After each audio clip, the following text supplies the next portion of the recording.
आ जाइए भाई सभी जल्दी से। और आज का बड़ा ही बेहतरीन शानदार सेशन रहने वाला है और आप सभी हमारे साथ बने हुए हैं। मेरा नाम है अमित और आप हमारे नॉलेज स्टार प्लेटफॉर्म पे जुड़ जाइए भाई जल्दी से। देखिए आज हम बात करेंगे एक बड़े ही इम्पोर्टेंट टॉपिक के बारे में जिसका नाम है भारत के कुछ प्रमुख शहरों के उपनाम के बारे में। तो जिन्होंने भी अभी तक हमारा चैनल सब्सक्राइब नहीं किया, एक बार तो सबसे पहले चैनल को सब्सक्राइब कर ले और साथ में बेल आइकन को भी प्रेस कर ले जिससे आपको नोटिफिकेशन टाइम से मिलता रहे। तो चलिए करते हैं शुरुआत। देखिए ये जो टॉपिक है बहुत ही ज़्यादा इंपॉर्टेंट है। आप चाहे कोई सी भी परीक्षा दे रहे हो, सभी परीक्षाओं के लिए उपयोगी टॉपिक है, चाहे एमपी टेट हो, सुपर टेट हो, CTET, RRB group D हो, एनटीपीसी, केवीएस, एनवीएस या फिर और दूसरे जो स्टेट एग्जाम्स हैं या फिर, ठीक है, सभी एग्जाम में ये क्वेश्चन यहाँ से बनने की पूरी पूरी संभावना है। तो करते हैं शुरुआत। और आज का जो हमारा टॉपिक है इसमें हम बात करेंगे भारत के जो प्रमुख शहर हैं उनके कुछ उपनाम। जैसे कि आपको पता होगा जयपुर, ठीक है, आप जयपुर गए होंगे घूमने या फिर सपना होगा आप घूमने घूमने जाएं जयपुर। तो जयपुर को कहते हैं गुलाबी नगर, बोले तो पिंक सिटी, ठीक है। तो पिंक सिटी के नाम से जानते हैं। और ये जो पिंक सिटी है, एक सेकेंड भैया, एक सेकेंड।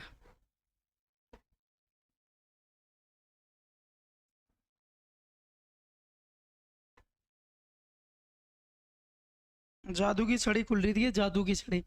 देखो जयपुर जो है इसे गुलाबी नगर यानी पिंक सिटी के नाम से जानते हैं। आप इधर इमारत देख रहे होंगे, ये है हवा महल और ये जल महल है जो कि कहाँ पर है, जयपुर में। बड़ा ही शानदार जगह है घूमने के, आप घूम के आइए और अपने दोस्तों को भी लेके जाइए। इसके बाद अगला जो है वो है जोधपुर। जोधपुर को हम ब्लू सिटी या फिर सन सिटी के नाम से जानते हैं। ये इधर आप देख रहे होंगे इमेज में। तो जोधपुर जो है ये ब्लू सिटी के नाम से जाना जाता है इसको। इसी के साथ यहाँ जोधपुर की इमेज ही नहीं लगी है, कोई बात नहीं। उदयपुर जो है ये झीलों की नगरी यानी इसे वाइट सिटी भी कहते हैं हम। ये उदयपुर आप देख रहे होंगे वाइट सिटी या फिर किसकी नगरी, झीलों की नगरी। यहाँ पर बहुत सारी झीलें आपको देखने को मिलेंगी, तो यहाँ पर भी आप घूमने जा सकते हैं। चले, देखो हम बात कर रहे थे जैसलमेर की। तो जो जैसलमेर है इसे हम सुनहरा शहर यानी गोल्डन सिटी के नाम से जानते हैं। और आप इधर इमेज में देख रहे होंगे जैसलमेर, देखो यहाँ पर जो है जी, यहाँ पर जो है थार का डेजर्ट है, थार रेगिस्तान भी कहते हैं, जो कि एकमात्र राज्य है जिसमें यहाँ डेजर्ट पाया जाता है। इसको गर्म यानी हॉट डेजर्ट के नाम से जानते हैं, गर्म रेगिस्तान। लेकिन ठंडा रेगिस्तान जो है वो कहाँ पर है, वो लद्दाख के अंदर है, भारत के लद्दाख में। इसके बाद अगला जो शहर है वो अहमदाबाद। भारत का मैनचेस्टर किसे कहते हैं, अहमदाबाद को कहते हैं। सूरत, सूरत को कहते हैं भारत का हीरा शहर यानी हीरो के लिए प्रसिद्ध है। जमशेदपुर इस्पात नगरी यानी इस्पात बोले तो स्टील, तो इस्पात के लिए जो प्रसिद्ध है वो है जमशेदपुर है। लखनऊ को नवाबों का शहर के नाम से जानते हैं। वाराणसी मंदिरों का शहर या भारत की धार्मिक राजधानी भी है। तो जो भारत की धार्मिक राजधानी है वो कौन सी है, वो कौन सी है, वाराणसी। इसी के साथ आर्थिक राजधानी को कहते हैं मुंबई। आगे चलिए भैया, अमृतसर जो है वो स्वर्ण नगरी के नाम से जाना जाता है। कूर्ग, कूर्ग कर्नाटक में है, कहाँ पर, कर्नाटक।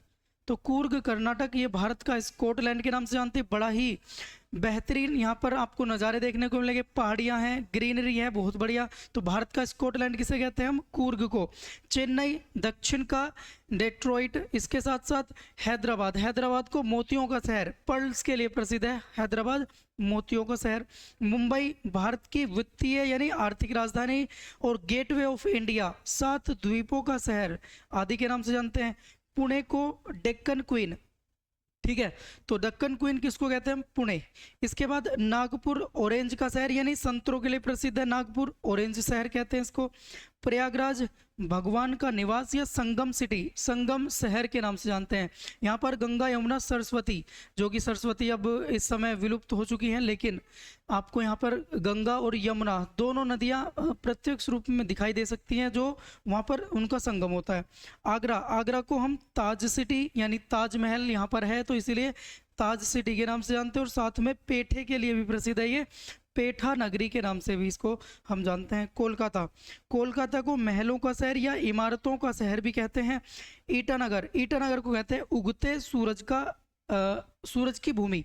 तो उगता सूरज यानी सबसे पहले यहाँ पर सूरज उदय होता दिखाई देगा आपको, क्योंकि ये सबसे पूर्वी राज्य है जो कि अरुणाचल प्रदेश के अंदर है, ईटानगर। तो अरुणाचल प्रदेश की राजधानी भी है ईटानगर।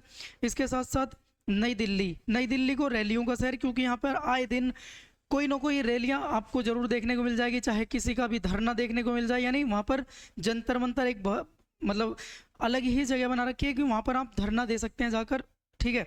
कोयम्बटूर जो है दक्षिण का मैनचेस्टर के नाम से जानते हैं।